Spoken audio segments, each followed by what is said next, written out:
as a blood cell. All right? And the amoeba has this little pump in here, all right, inside. And these are the connections to kind of the cell membrane. This little pump, it's a vacuole. It's called a contractile vacuole.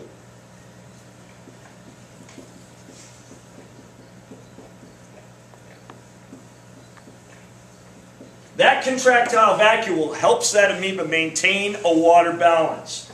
We go to this one. What's going to happen to the blood cell in a 95% environment? 95% water environment, 5% salt. What's it going to do? It's going to happen to a blood cell. If we take a blood cell and we throw it into a 95% water, 5% salt environment. If we throw a blood cell into a 5% salt environment, what's it going to do? Shrivel. It's going to shrivel. It's going to do the same thing this guy did. So what you do is you get this little shriveled up blood cell. There's our little blood cell.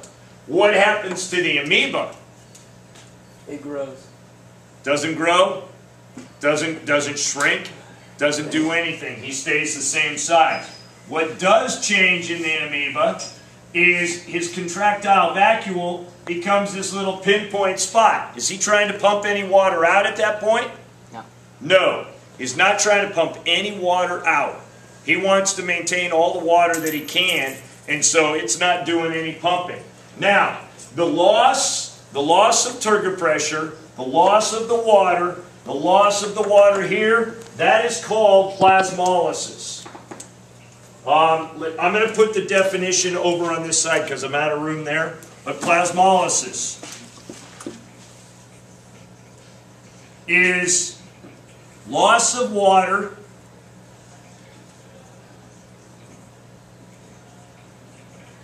due to hypertonic environment.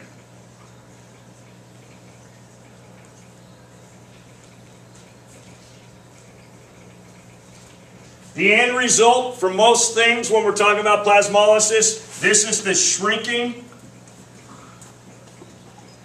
of the cell. Net loss of water. Shrinking of the cell is called plasmolysis. Now, think about this one. What happens when we put the blood cell into this environment? 100% water. If the blood cell has about the same percentage as the elodia, what happens to it?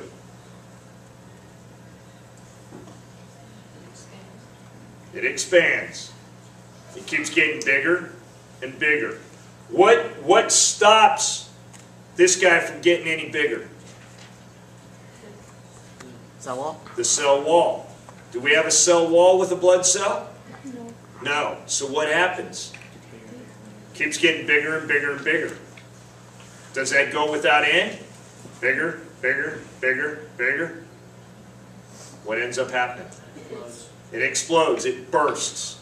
All right? It cannot contain all that water that's flowing into it.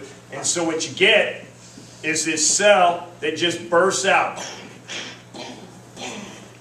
Like the sound effects? Boom, boom. All right? The cell bursts. Explodes out. All right?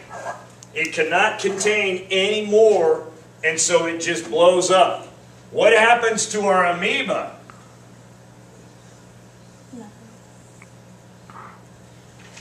What happens to our amoeba? Well, he goes on overdrive with that contractile vacuole. That contractile vacuole is pumping water out as fast as it can. All right? And so it's filling up, it's pumping it out, boom, boom, boom. Keeps that pump going because that net flow of water is going to be into it. The bursting of the cell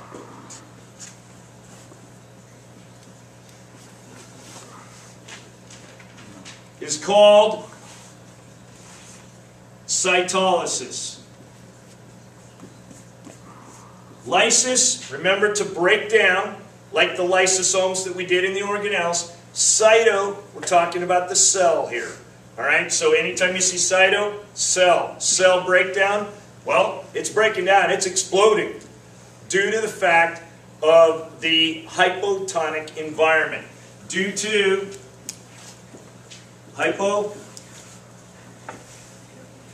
environment. Go ahead. You answered my question. Okay. All right. Questions? Any words that we have not covered? Any things that you do not understand? Go. If the water just keeps going in there, why does it not... Don't point that at me, please. Thank you. If the water is just flowing into the cell, why doesn't it just eventually come back out if... Because wouldn't it be like a lower concentration outside? No, and that's the same reason, good question, but it's the same reason that, remember when I did my jar? It's never going to change from that 100%, it's never going to change from that 100% on the 100% side. It's going to keep flowing. This one, you've got 100% water in that outside environment, that's not going to change because you can't add any salt to it. That would mean salt's escaping from our membrane. And it actually does, but it doesn't. All right, the water flows in a whole lot faster than the salt flows out. But what happens is there's never an equilibrium. Ooh, did we do equilibrium? No, we did not do equilibrium. Guys, there is a definition I missed right over here. All right? This cell, water is still flowing into the cell, and water is flowing out of the cell. But it's doing it equally. All right? This cell exists in a state of dynamic equilibrium. Means that for every molecule out,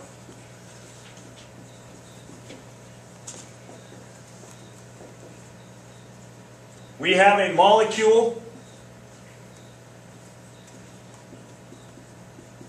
in, all right, and it stays balanced. All right, so we've got this dynamic equilibrium. Dynamic meaning there's still movement going on. It doesn't just freeze when it's equal. It keeps moving, but it stays balanced. One out, one in. One out, one in. And they keep doing that and they stay pretty much balanced. All right? There is no equilibrium that is ever reached on this particular one. You just build up a pressure. This one, you build up so much pressure, there's nothing for it to build, to push against to increase that pressure, and it ends up bursting. All right? This one, it just shrivels down to nothing. Gone. Shrivels down to nothing. Go. What does it say after for every molecule? For every molecule out, you get a molecule in. My writing is terrible. Now it's about to be exposed to the entire YouTube public. Go. So what happens to the cell what happens to like the rest of the cell when it bursts? The cell itself bursts, and the phagocytes, and we haven't talked about some of the different things that clean up the lysosomes. No, they're going to digest. Basically, we're going to have cells that come up and clean up all the debris. All right, and we haven't talked too much about those yet. But there are cells that are they're basically the cleanup cells. Go ahead. If that happens like in our body, don't point the camera. Keep going. Like what happens to us if that happens? If we start drinking nothing but distilled water, we're actually sucking away minerals. All right, we need to dilute the minerals that we normally get in our water. We're getting a little bit. I mean, it's not gonna do you a whole lot of harm. All right, but you realize that those minerals you're having to supplement with the minerals in your cells, and you basically dilute. We have minerals outside of our cells, and so what happens is our body gets those at a balance before it starts moving through. But we're going to use minerals from our body to do that. All right, we aren't getting any in the water that we're drinking. Okay, you guys already know there's salt in the body. All right, when you sweat and you dry on a hot day, if you sweat and then you stop working out and you dry off, you get all those salt crystals that form. You kind of feel them and you kind of go and you can taste it, you can see it, it's all those salt crystals. Everybody's going, oh, gross, tasting salt. You guys know that's Gatorade, right? Did I tell you the story of how Gatorade came about? Yeah. All they did was they just tested what salts are coming out in sweat. The guy for the Florida Gators, all right, was the guy, and he went through and did the test of all the salts that people are sweating, and he mixed it up to do a salt replacement to get those minerals back in, Mixed it up in the exact same percentages. Magnesium, potassium, sodium, all those salts.